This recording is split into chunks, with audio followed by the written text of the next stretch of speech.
और मेल से उसको डाउनलोड कर लेते हैं।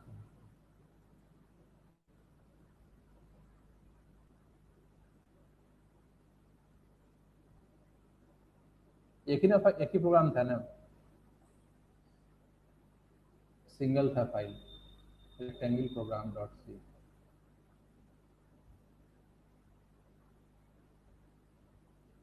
यही तो है।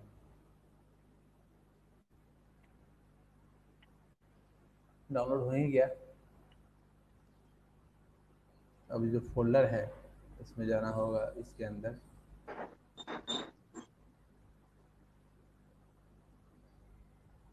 और फाइल जो आया उसका नाम है रेक्टेंगल प्रोग्राम डॉट सी। अच्छा, -lm लगाना होगा। पहले इसका देखें सोर्स कोड कैसे लिखा हुआ है।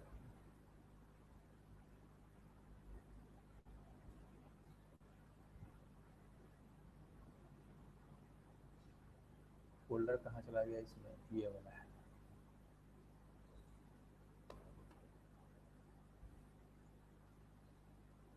और इसका व्यू चेंज कर देते हैं, व्यू कर देते हैं। कहाँ गया, सॉर्ट, गो,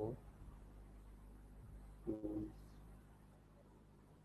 यहीं पे कहीं रहता है, ये वाला है। डिटेल लिस्ट मॉडिफाइड बाई कर देना होगा इसको आज की डेट से। फिर वो फाइल्स में आया नहीं, लेकिन रेक्टेंगल प्रोग्राम यहाँ पे।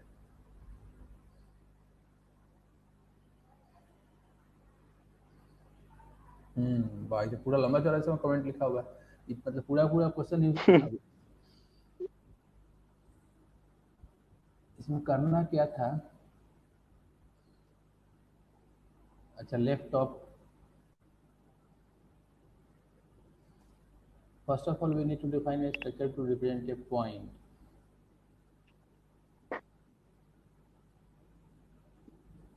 Then inside the structure of rectangle there should be two components, namely left top and right bottom of point type. Then using x and y coordinates of these 2 points we can calculate the length and breadth of the rectangle. Now using the value of length and breadth of area can be calculated. इस नहीं सही है, ये गड़बड़ है, as present नहीं है वो, लिस्ट में उसका नाम नहीं आ रहा है, लेकिन कोड जो है सही नहीं है। इसलिए सही नहीं है कि स्ट्रक्चर ही गलत है। पहला जो स्ट्रक्चर है वो बना हुआ है रेक्टेंगल टाइप का, इसका ऑब्जेक्ट यूज किया हुआ है पॉइंट वाले में, जबकि ऐसा नहीं होना चाहिए। पॉइंट जो है ना वो यूज होना चाहिए रेक्टेंगल वाले के अंदर, इसलिए ये सही नहीं हुआ ये।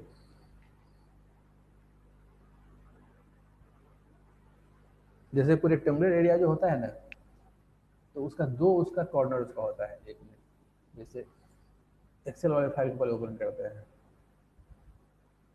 ऑफिस के अंदर, कैल्क, इस प्रोग्राम को फिर से लिखना पड़ेगा, स्टार्टिंग में ही इसका प्रॉब्लम है।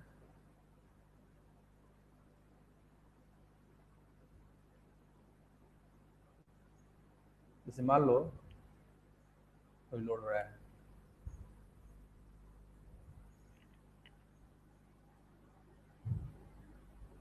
ये हमारा रेक्टेंगल है, इसका बॉर्डर ऑन कर लेते हैं, केवल आउटर वाला। तो इस रेक्टेंगल में करना है कि इसका ये वाला जो पॉइंट है ना, इसको बोलते हैं लेफ्ट टॉप कॉर्नर, और ये वाला जो पॉइंट है इसको बोलते हैं राइट बॉटम कॉर्नर। तो इसका अपना कुछ ना कुछ कोऑर्डिनेट होगा और इसका अपना कुछ ना कुछ कोऑर्डिनेट होगा। जैसे इसका जो कोऑर्डिनेट होगा उसमें दो वैल्यू होगा, एक एक्स कोऑर्डिनेट का वैल्यू होगा और एक वाई कोऑर्डिनेट का वैल्यू होगा। तो बाय द वे अगर हम लोग ये मान के चलते हैं कि इसका एक्स कोऑर्डिनेट जो है वो 3 है और इसका वाई कोऑर्डिनेट मान लो 2 है अगर, या 5 है, तो 3, 5 पे ये स्टार्ट हो रहा है, ये जो पॉइंट हमारा है। अच्छा अब क्या है कि इसका लेंथ कितना है, तो हम रेज्यूम करते हैं, मान लो लेंथ इसका इसका जो लेंथ है वो हमारा 7 है, तो एक्स कोऑर्डिनेट का वैल्यू जो है ना वो 7 + 3 यहाँ पे 10 हो जाएगा। और हाइट अगर इसका मान लो अगर 2 अगर है, तो इसका जो वाई कोऑर्डिनेट है ना, 5 में से 2 गया 3, 3 हो जाएगा ये। 1 मिनट होल्ड करना है।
हेलो।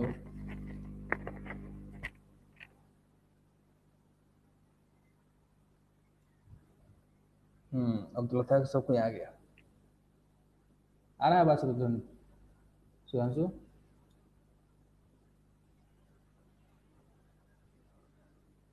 इसको बता रहे थे कि प्रोग्राम में प्रॉब्लम क्या था कि जैसे ये जो हमारा रेक्टेंगल है ना, इसमें दो पॉइंट है। इसका ये वाला जो पॉइंट है ये हमारा लेफ्ट टॉप कॉर्नर है, और ये जो है ये राइट बॉटम कॉर्नर है। तो जैसे यहाँ पे क्या है कि लेफ्ट टॉप का जो एक्स कोऑर्डिनेट है ना वो 3 है, और इसका वाई कोऑर्डिनेट 5 है। और फिर राइट बॉटम का जो एक्स है वो 10 है, और ये इसका वाई कोऑर्डिनेट 3 है। तो अगर इसका निकालना होगा विड्थ, तो अगर मान लो इसे अगर ये लेंथ है, तो लेंथ इसका कितना हो जाएगा?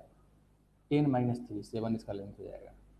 और फिर इसका जो हाइट है ना, ये वाला, ये हाइट हो जाएगा 5 - 3, 2 हो जाएगा। तो प्रोग्राम में क्या करना है, इसको पहले मर्ज करते हैं। यहाँ पे मर्जिंग का ऑप्शन इसमें कहाँ दिया हुआ है? ये तो सेंटर अलाइनमेंट हो गया।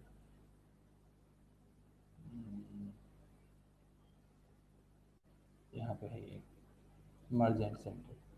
फिर जैसे ये है मर्ज एंड सेंटर, तो इसका ये जो लेंथ है ना ये हो जाएगा 10 - 3, दैट इज 7। और ये इसका ये जो ब्रेथ है, या इसको हाइट कहो जो भी कहो, ये हो जाएगा 5 - 3, दैट इज 2। ऐसे। तो यूजर से क्या करना है कि इस दोनों का इनपुट लेना है, x and y coordinate of left top corner, और फिर x and y coordinate of right bottom corner. और तब उसके बाद फिर क्या करना है कि दोनों एक्स कोऑर्डिनेट का जो डिफरेंस होगा ना वो डिफरेंस उसका लेंथ हो जाएगा, और दोनों वाई कोऑर्डिनेट का जो डिफरेंस होगा वो उसका हाइट हो जाएगा। तो नेचुरली है कि जो रेक्टेंगल है, इस रेक्टेंगल को रिप्रेजेंट करने के लिए हम लोग को दो चीज़ चाहिए, एक इसका ये वाला पॉइंट चाहिए और इसका एक ये वाला पॉइंट चाहिए।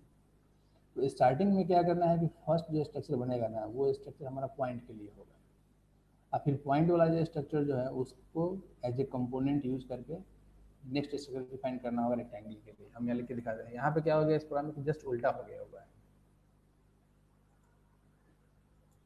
ये वाला जो प्रोग्राम है देखते तो ऑनलाइन है, इसका ये वाला जो प्रोग्राम है ना इसमें जस्ट उल्टा लिखा हुआ है। इसमें क्या है कि पहले स्ट्रक्चर डिफाइन किया हुआ है रेक्टेंगल टाइप का, और उसके बाद डिफाइन किया हुआ है पॉइंट टाइप का, तो रिवर्स हो गया। जबकि क्या है वो लिखा हुआ है कि पॉइंट टाइप के अंदर जो है ना रेक्टेंगल टाइप लिखा हुआ है, ऐसा नहीं होना चाहिए। पहले डिफाइन करना है पॉइंट टाइप का, उसके बाद डिफाइन करना है रेक्टेंगल टाइप का। इसका ये वाला जो फाइल हम लोग का मेन वाला फाइल है, इसमें तरफ लिखते हैं कि क्या क्या करना है काम। जैसे यहाँ पे लिखा हुआ था कि define a structure to represent rectangle. Rectangle is represented by 2 points, left top and right bottom corners. Here, first of all, we need to define a structure to represent a point. Then, inside the structure of rectangle, there should be two components, namely left top and right bottom of point type. Then, using x and y coordinates of these 2 points, you can calculate the length and breadth of the rectangle. Now, using the value of length and breadth, the area and perimeter of rectangle can be calculated using this structure.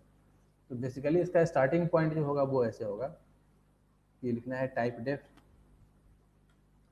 struct and then int x, ये हो गया x coordinate के लिए। फिर int y, ये हो गया y coordinate के लिए। और इसका जो नाम होगा ये नाम होगा पॉइंट है। एक मिनट होल्ड करो, एक फोन आ रहा है बार बार। हेलो।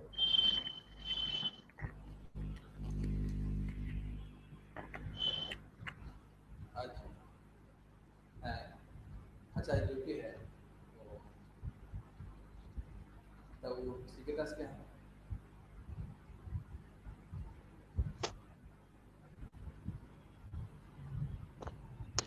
हाँ, प्रॉब्लम का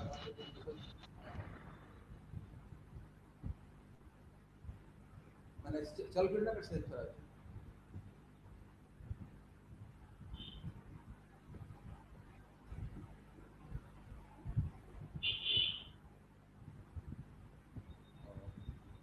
वैसे कम कर लिखो तो कोई डॉक्यूमेंट से दिखाना है सही ना है कि उसको लाइजे वाला है।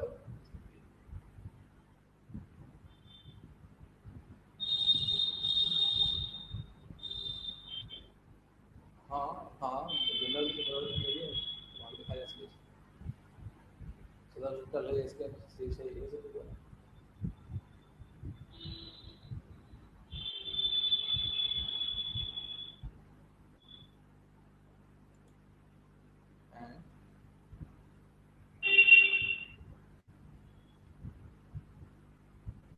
हाँ ये बात तो है। वाह। हम्म। इसमें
असल में एक आदमी कुछ बीमार हो गया, उनका बार बार फ़ोन आ रहा है, इसी में डिस्टर्ब हो जा रहा है। तो हम बता रहे थे कि जैसे पहले क्या था, स्प्रेड डिफाइन करना होगा पॉइंट टाइप के लिए। अब इस स्ट्रक्चर को डिफाइन करने के बाद जो नेक्स्ट स्ट्रक्चर हम लोग बनाएंगे, टाइप डेफ स्ट्रक्ट,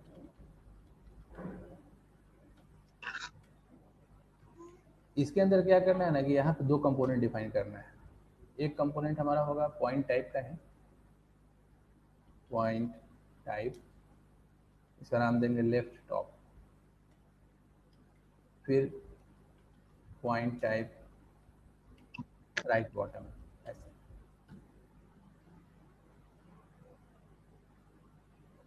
और इसके बेसिस पर इसका हम जो लेंथ है और इसका जो विड्थ है उसको निकाल सकते हैं। इसको भी इसमें इतना ही कंपोनेंट रहने देते हैं, एंड देन इसका नाम हो जाएगा रेक्टेंगल टाइप, ये वाला। ये तो हो गया स्ट्रक्चर, दो स्ट्रक्चर बन गया, नेस्टिंग का केस हो गया। ये हमारा हो गया इनर वाला स्ट्रक्चर पॉइंट टाइप, और ये हो गया आउटर स्ट्रक्चर जिसका नाम है रेक्टेंगल टाइप। रेक्टेंगल टाइप के अंदर पॉइंट टाइप का दो कंपोनेंट डिफाइन किया गया है, एक का नाम है लेफ्ट टॉप, एक का नाम है राइट बॉटम, इस तरीके से। अब क्वेश्चन के हिसाब से क्या करना है, using the value of length and breadth of the area and perimeter of rectangle can be calculated. Using this structure is stored in rectangles and then display the position. अब क्या करना है कि जो मेन फंक्शन हमारा होगा ना, हम यहाँ पे रफ लॉजिक लेते हैं कि स्टेप कैसे फॉलो करना है। मेन फंक्शन के अंदर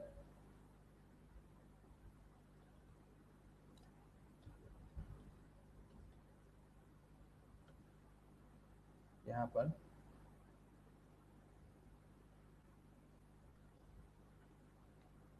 इसके अंदर क्या करना है कि एक पॉइंटर डिफाइन करना होगा रेक्टेंगल टाइप का, जो कि एरे की तरह काम करेगा। तो हम लिखेंगे कि rectangle type struct rectangle,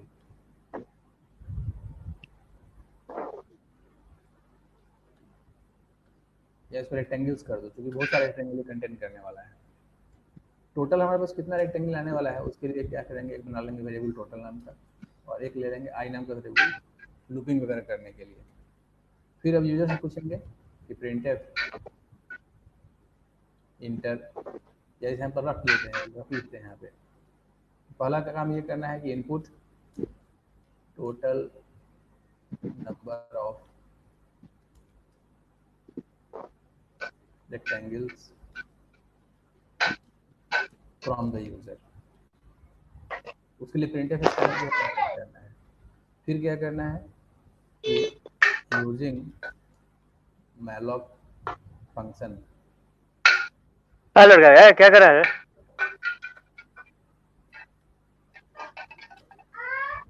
allocate space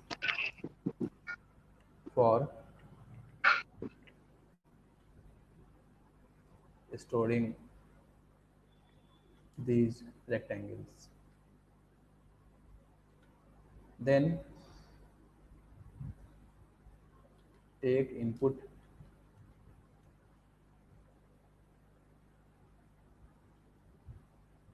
left top,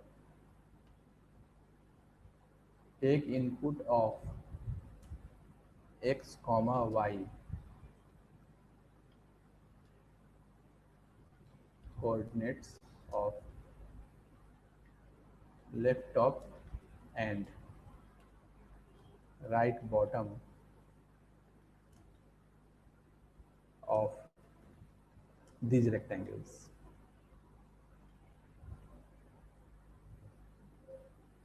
Now calculate length and breadth, length comma breadth comma area and perimeter of these rectangles. And then display them. ये जो है ना प्रोग्राम का जो फ्लो है वो इस तरीके से होना चाहिए। अब इसके लिए अपना स्ट्रक्चर फंक्शन वगैरह जो है उसको चाहो तो डिफाइन कर सकते हो, ऐसे बिना फंक्शन का भी काम हो सकता है। फंक्शन को होता है कि ऑलरेडी डिफाइन किया हुआ है ही, इसके पहले वाला जो प्रोग्राम था या फिर यहाँ जो फंक्शन डिफाइन किया हुआ है ये वाला, इसी फंक्शन से काम हमारा हो जाएगा। बस इसका थोड़ा सा नाम चेंज करना होगा, जैसे यहाँ पे ये पॉइंट्स नहीं होगा, ये बेसिकली एक सिंगल रेक्टेंगल होगा। तो ये जो दो फंक्शन डिफाइन किया हुआ है ना, इसी दोनों फंक्शन को वहाँ भी चलना होगा। ये स्ट्रक्चर डिफाइन करने के बाद मेन फंक्शन से पहले यहाँ क्या करेंगे हम लोग, इस दोनों को डिफाइन कर लेंगे। जैसे भी डिफाइन किया हुआ वैसे ही रहेगा, बस इसका नाम जो है पॉइंटर का वो चेंज हो जाएगा। ये नाम पॉइंट्स नहीं होगा, क्योंकि ऐसे भी देखने से लग रहा है ना कि स्ट्रक्चर का नाम है रेक्टेंगल टाइप और पॉइंटर का नाम है पॉइंट। तो ये पॉइंट नहीं होना चाहिए, पॉइंट तो होगा पॉइंट टाइप का होगा ना। यहाँ पे इसका नाम, क्योंकि सिंगल रेक्टेंगल हम हैंडल करने जा रहे हैं, इसलिए इसका नाम दे सकते हैं रेक्टेंगल।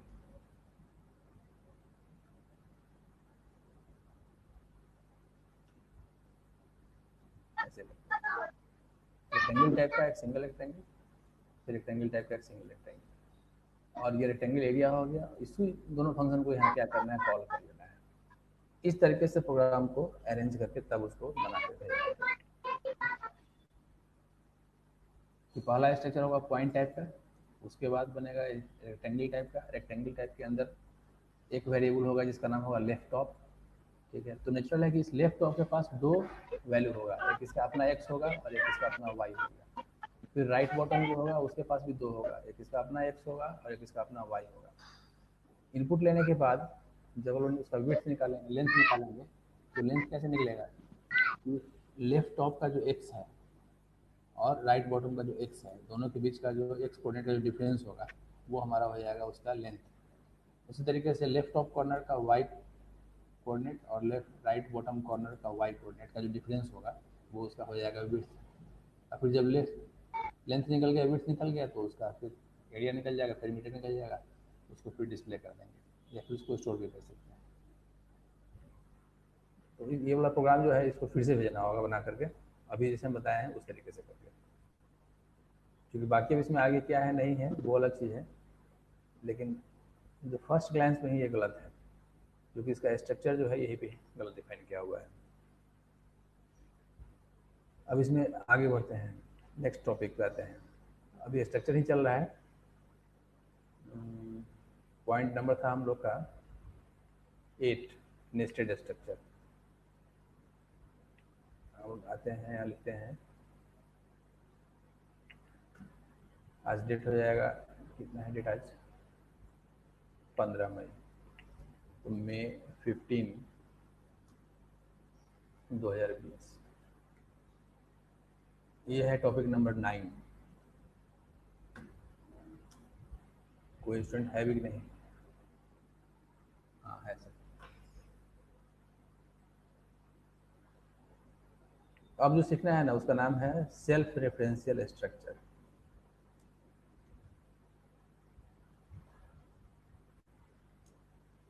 इसी को हम लोग यूज करेंगे डाटा स्ट्रक्चर के प्रोग्राम से।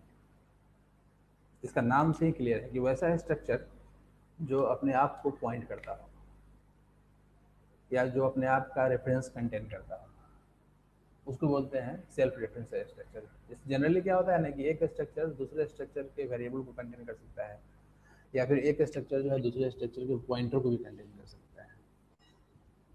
तो जिसमें वेरिएबल कंटेन करता है उसमें बहुत ये नहीं है, मतलब उसमें तो कंपोनेंट आया था हमारे पास, लेकिन जिसमें पॉइंटर को कंटेन करता है उसमें क्या है कि दूसरे स्ट्रक्चर का वो रेफरेंस कंटेन करता है। सेल्फ रेफरेंस का मीनिंग होता है कि वैसा स्ट्रक्चर जो अपने आप का एक पॉइंटर कंटेन करता हो। तो उसको कैसे डिफाइन करेंगे और कैसे उसको यूज़ करेंगे उसको पहले बताते हैं। पहले हम पढ़ लेते हैं कि generally inside a structure, STRU structure, we can define a variable of another structure type.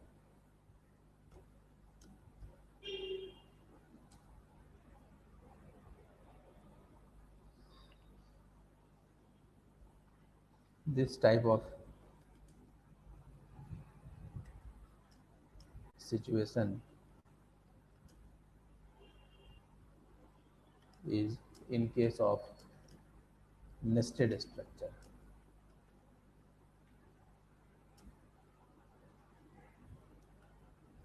In addition to this,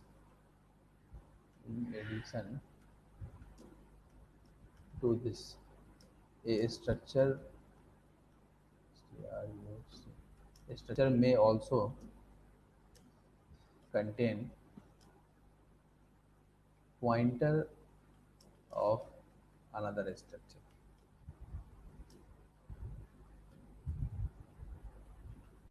ऐसा भी हो सकता है. फॉर एग्जाम्पल, ऐसे कभी एक एग्जाम्पल लेते हैं कि मान लो हमारे पास अभी एक स्ट्रक्चर बना हुआ है. अभी जैसे जस्ट एक एग्जाम्पल लिए हैं कि typedef struct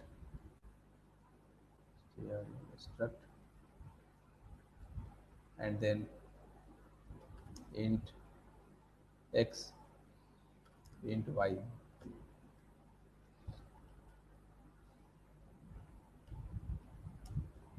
and then point type. अब मान लो सर्किल को डिफाइन करना है. तो सर्किल के लिए हम लोग क्या लिखते हैं कि फिर लिखेंगे टाइप डेफ struct. तो सर्किल का पहले एक सेंटर होगा. तो सेंटर जो है ना वो अपने आप में पॉइंट होगा. तो लिख देंगे कि point type centre and then float radius. अभी ये जो हमारा जो स्ट्रक्चर है जिसका नाम है सर्किल टाइप, यहाँ ये क्या कर रहा है ना कि सेंटर जो है एक वेरिएबल है किसका, पॉइंट टाइप का. हम लोग चाहें तो इसको पॉइंटर भी है बना सकते हैं ऐसे. तो ये जो है ना पॉइंट सर्किल, ये क्या है कि this is a pointer of another structure. ये किसी दूसरे स्ट्रक्चर का एक पॉइंटर है. तो यहाँ क्या हो रहा है कि here the structure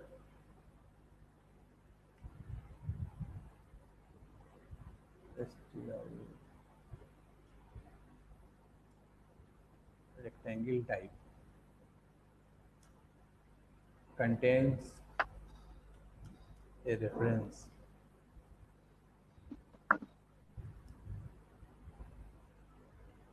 to another structure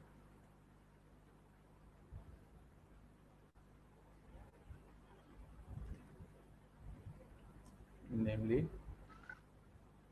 point type. मतलब पॉइंट टाइप को वेरिएबल नहीं कंटेन कर रहा है, पॉइंट टाइप का वो पॉइंटर कंटेन कर रहा है. तो इस केस में जो साइज रिक्वायरमेंट है ना वो चेंज हो जाएगा. जैसे ये स्ट्रक्चर जो है अगर ये हमारा वेरिएबल होता तब कितना जगह लेता है ये.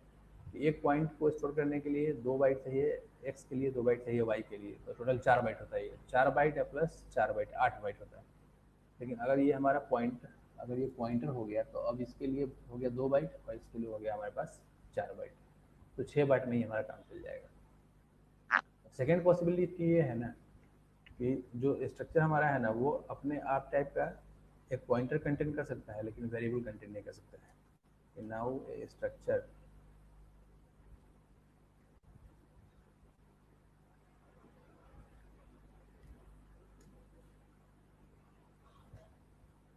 may also contain a pointer of same type, but it may not contain a variable of same type.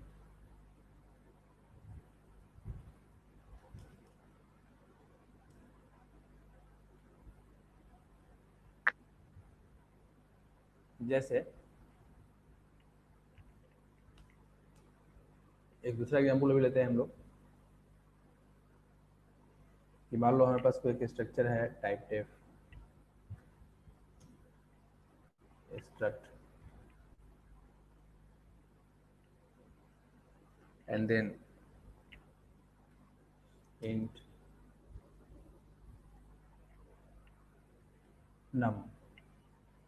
Number, या इसका नाम नंबर नहीं दो, इसका नाम दो वैल्यू।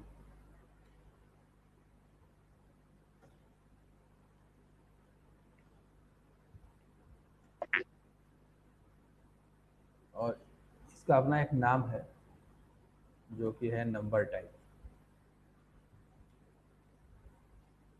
तो नंबर टाइप जो है ना एक स्ट्रक्चर हो गया जिसके पास एक ही कंपोनेंट है जिसका नाम वैल्यू है। मतलब इसमें हम लोग क्या स्टोर कर रहे हैं कि हमारा जो नंबर है ना उसका वैल्यू क्या है। और भी कंपोनेंट यहाँ स्टोर कर सकते हैं, जैसे मान लो कि ये कंपोनेंट डिफाइन किया हुआ है क्या है, नेचर, कि उस नंबर का क्या नेचर है। उसके लिए हम लोग चाहे तो यहाँ पे अलग से कंपोनेंट एक डिफाइन कर लिए। तो अब है कि ये जो नंबर टाइप है ये एक ऐसा स्ट्रक्चर है ना जिसमें कि एक हमारे पास वेरिएबल है इंटीजर टाइप का और एक एरे है कैरेक्टर टाइप का। इसके लिए साइज रिक्वायरमेंट होगा 2 बाइट और इसके लिए साइज रिक्वायरमेंट है 51 बाइट्स। तो 51 प्लस 2 टोटल जो साइज रिक्वायरमेंट हो गया वो हो जाएगा अब 53 bytes. In this case our structure size requirement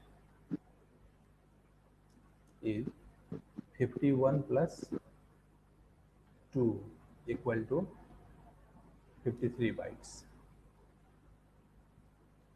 अब मान लो हम अगर ऐसा लिखते हैं, इसी को फिर से लेते हैं,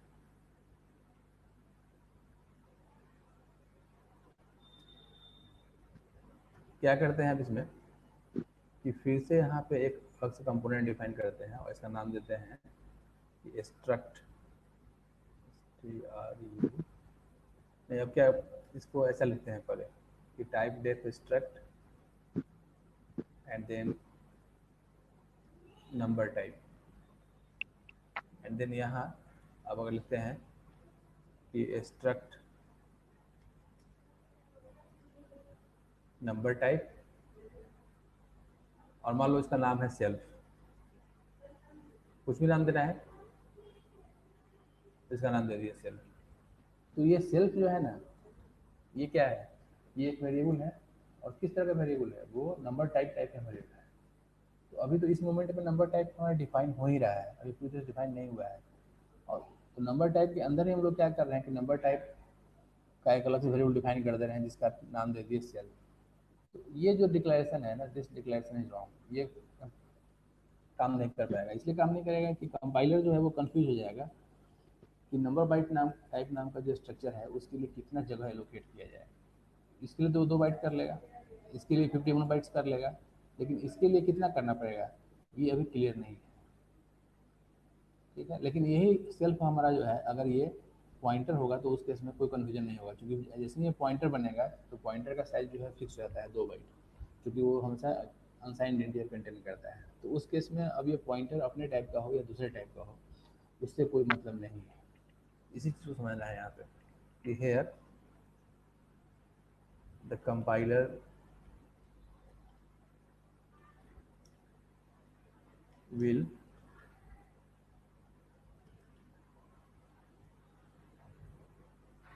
generate an error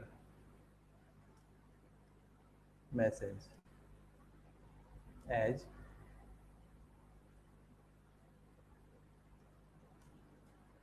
size of number type cannot be exactly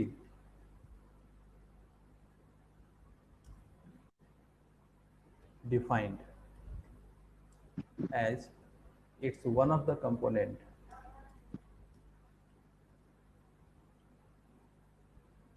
is a variable of same type.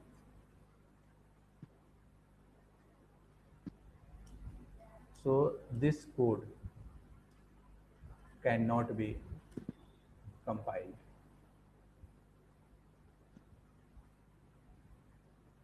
But when the type of the component self is declared as a pointer, then it will work, because in case of pointer the size is fixed to be 2 bytes, no matter what is the data type of the pointer. So following declaration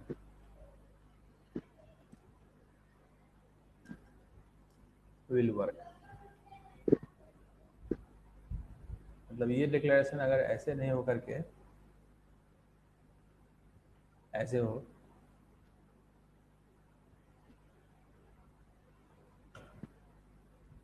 कि इसका type जो है ना, अब ये point star अगर लगा हुआ है तो ये अब काम करेगा। यहाँ लिख देते हैं कि this is wrong, but this is correct. ये करेक्ट इसलिए हो गया कि ये पॉइंटर हो गया।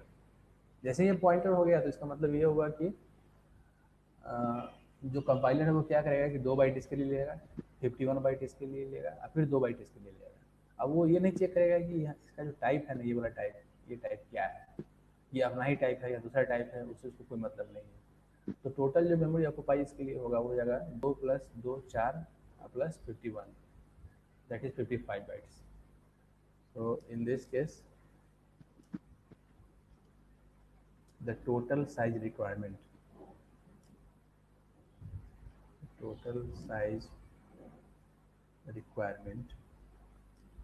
of the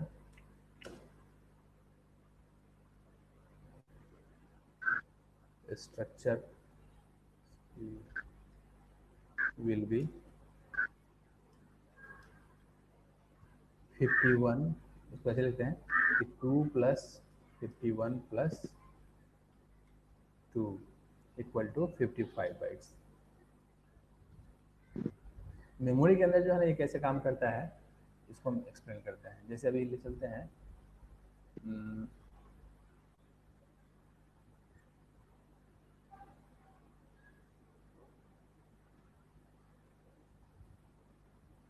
किसी एक एग्जाम्पल को लेके चलते हैं। मान लो जैसे इसी को लेते हैं, ये वाला एग्जाम्पल, ये हमारा डिक्लेरेशन है नंबर टाइप। इस वाले फिगर को हटा देते हैं क्योंकि इस फिगर का कोई खास मतलब नहीं है।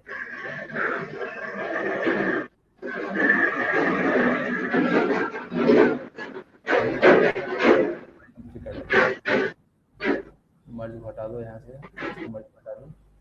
फिर ये जो बॉर्डर सब किया हुआ है उन बॉर्डर को भी 0 बॉर्डर कर लेना है, नो बॉर्डर। इसको सेव कर लेते हैं इस फोल्डर के अंदर। MCA सेकेंड सेमेस्टर CS 202 और इसका नाम हो जाएगा सेल्फ रेफरेंशियल स्ट्रक्चर, और फॉर्मेट कर लेते हैं इसका XLS वाला, ये वाला।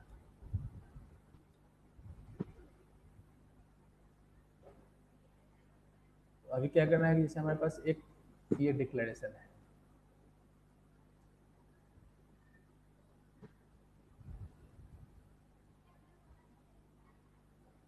एक ही में डालना होगा।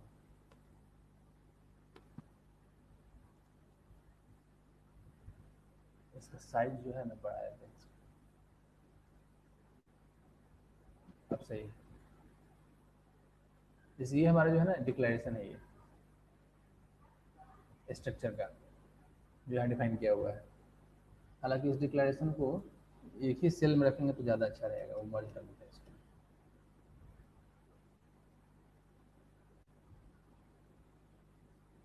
सम सेल्स आर नॉट एम्प्टी।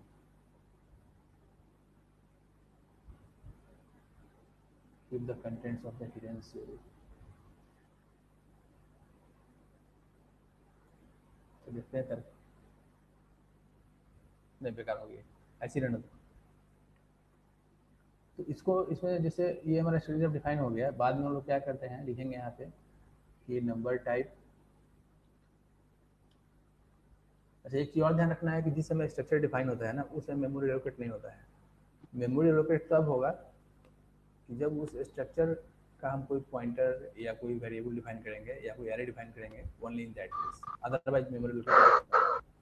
तो नंबर टाइप का एक हमने मान लो दिया है, डिफाइन किया कि माई नंबर, माई नंबर। ये माई नंबर जो है वेरिएबल है, किस टाइप का, नंबर टाइप का। कैसे ये मेमोरी में काम करेगा इसको समझना है। ये हमारा अगर मेमोरी है कंप्यूटर का,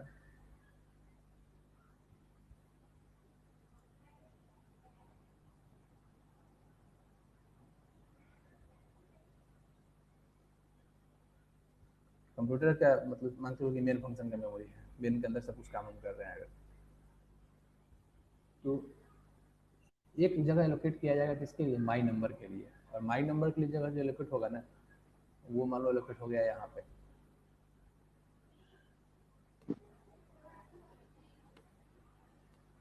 ये जगह जो है वो इस कंपोनेंट के लिए है, माई नंबर के लिए है।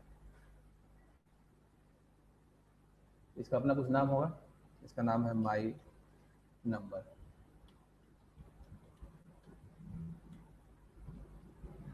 तो नेचुरल है कि इसका अपना कुछ ना कुछ एड्रेस भी होगा।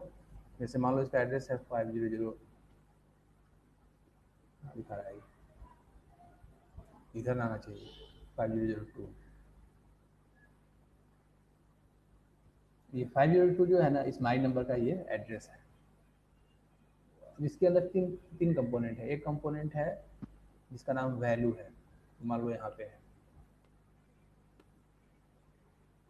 दूसरा कंपोनेंट है जिसका नाम नेचर है, वो कंपोनेंट हमारा सपोज यहाँ है। और तीसरा कंपोनेंट है जिसका नाम सेल्फ है, तो उसका जो जगह है वो यहाँ पे है। तीन कंपोनेंट डिफाइन किया हुआ है। फर्स्ट कंपोनेंट था जिसका नाम था वैल्यू, ये पहला कंपोनेंट है जिसका नाम वैल्यू है। ये दूसरा कंपोनेंट है जिसका नाम नेचर है, और ये तीसरा कंपोनेंट है जिसका नाम सेल्फ है। स्टार्टिंग में वैल्यू में कुछ वैल्यू नहीं है, नेचर भी ब्लैंक है और सेल्फ भी ब्लैंक है, ठीक है। तो ये सेल्फ में क्या स्टोर करना है नहीं स्टोर करना है वो हमारे ऊपर डिपेंड करता है। तो हम लोग जनरली क्या करते हैं कि सेल्फ में अपना ही एड्रेस जो है उसको स्टोर कर लेते हैं, खुद का जो एड्रेस है उसको स्टोर कर लेते हैं। जैसे बाय द वे अगर हम यहाँ लिखते हैं कि my number dot value equal to 15, तो यहाँ पे आ जाएगा 15। फिर ये नेचर है, तो 15 क्या है, ये ऑड नंबर है। तो अगर हम लिखते हैं कि strcpy and then my number dot nature comma odd semicolon, तो ये स्टेटमेंट क्या करेगा कि यहाँ जहाँ नेचर है ना, यहाँ पे ये ऑड डाल देगा। तीसरा जो है वो सेल्फ है। सेल्फ में हम क्या कर सकते हैं, किसी का एड्रेस रख सकते हैं। जैसे अगर हम यहाँ लिखते हैं कि माई नंबर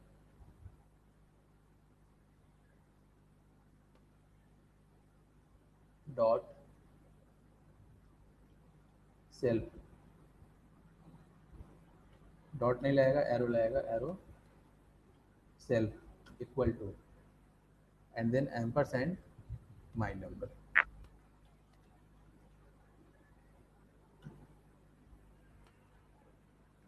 तो ये क्या कर रहा है, ये अपना ही एड्रेस जो है ना, मतलब ये 5002 ये जो है ये यहाँ चला जाएगा ऐसे।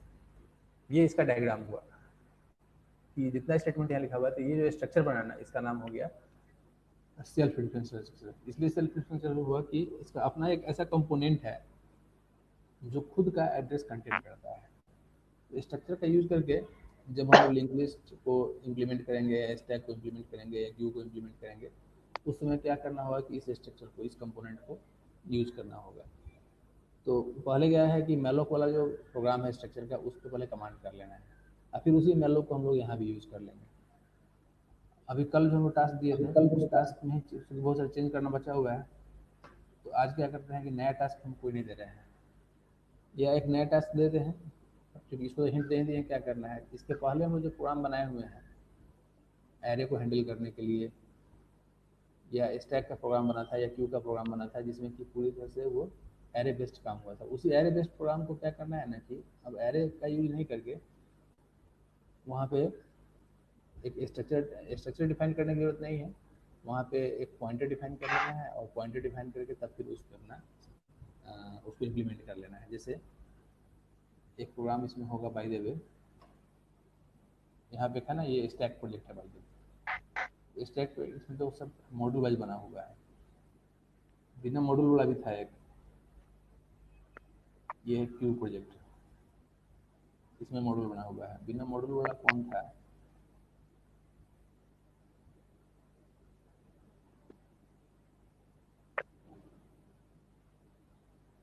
हमको लगता है उसके फोल्डर में है क्या, मेन फोल्डर में भी कहीं होगा वो। मेन फोल्डर के अंदर स्टैक है, ये है, हाँ ये वाला। इसमें है ना main stack dot c, stack dot c और स्टैक डॉट एच। इसी प्रोग्राम को जो है ना मैलोक में कन्वर्ट करना है। अभी इसका जो स्टैक डॉट सी है, इसको देखो क्या लिखा हुआ है। इसमें जितना फंक्शन डिफाइन किया हुआ है, पुश नाम का फंक्शन डिफाइन किया हुआ है, पॉप नाम का फंक्शन डिफाइन किया हुआ है, या टॉप एलिमेंट डिफाइन किया हुआ है, हर फंक्शन में यहाँ एरे पास होता है, हर फंक्शन में एरे पास हो रहा है। और मेन में हम लोग क्या करते हैं, इसका जो मेन वाला जो होगा उसको ओपन करो, stack main stack dot c. इसमें भी यहाँ पे एक एरे डिफाइन किया हुआ है स्टैक का। तो अब यहाँ एरे डिफाइन नहीं करना है, प्रोग्राम यही रहेगा, लेकिन इस प्रोग्राम में यहाँ पे पॉइंटर डिफाइन कर लेना है। अब पॉइंटर डिफाइन करने के बाद तब उसका उसमें मैलोक कर लेना है, और मैलोक करने के बाद तब बाकी सारा जैसे मेनू है उस मेनू को वैसे इंप्लीमेंट कर लेना है। मतलब ये जो दो फाइल हमारे पास है, एक स्टैक और एक क्यू का, एक स्टैक वाला और एक क्यू वाला, इस दोनों को एरे से कन्वर्ट कर देना है मैलोक में, और प्लस कल वाला जो फाइल जो था उस फाइल को भी इम्प्लीमेंट करना है जैसे अभी हम बताए हैं उस तरीके से। मतलब दो स्ट्रक्चर, एक पॉइंट टाइप बना करके, फिर सर्किल ये वाला, फिर रेक्टेंगल टाइप बना करके, और फिर जैसे ये स्टेप लिखा हुआ है कि पहले ये काम करना है, फिर ये काम करना है, फिर ये काम करना है, फिर ये काम करना है, ऐसे करके इस तरीके से जो है प्रोग्राम को इम्प्लीमेंट करना है। तो पहला जो टास्क है नहीं हुआ है,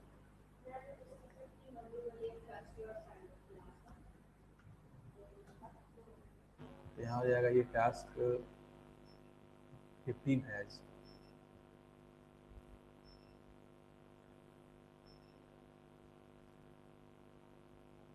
पहला तो ये है complete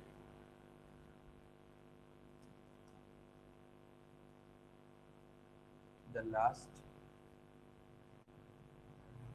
program of rectangle as per steps given above। ऊपर जितना स्टेप लिखा हुआ है उसके हिसाब से उसको कंप्लीट करना है। दूसरा ये है कि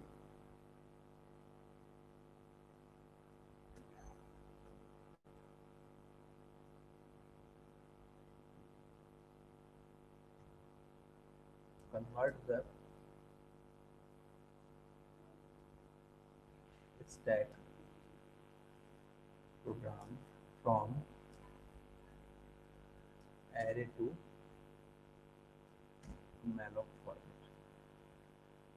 पहले से एरे इम्प्लीमेंट का बना हुआ है, उसको क्या करना है, मैलोक यूज़ कर लेना है उसको। ये हो जाएगा टास्क नंबर 2।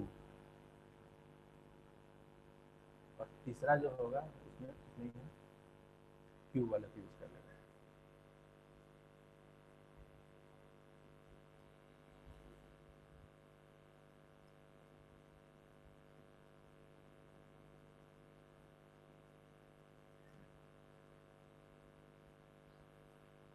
यही 3 टास्क रहेगा। इसी तीनों को जो है हम क्या करते हैं कि इसको पीडीएफ में कन्वर्ट कर लेते हैं, इस पीडीएफ को भी अपलोड कर देंगे व्हाट्सएप वाले ग्रुप में। Export as PDF, then export. यहीं पर इसका ये फॉर्मेट पहले चेंज कर लो, फॉर्मेट पेज, ताकि उससे ये होगा कि 2 लाइन में कम से कम हो नहीं जाए। और इसका लेफ्ट मार्जिन भी 0 कर लेते हैं,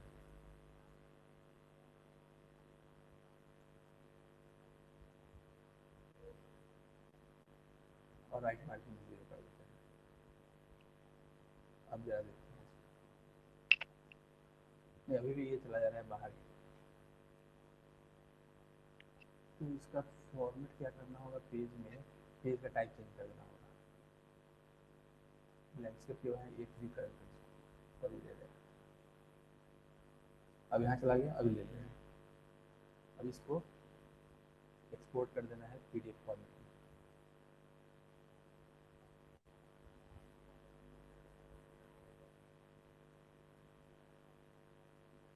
उस पीडीएफ को एक बार देख लेते हैं, ये वाला।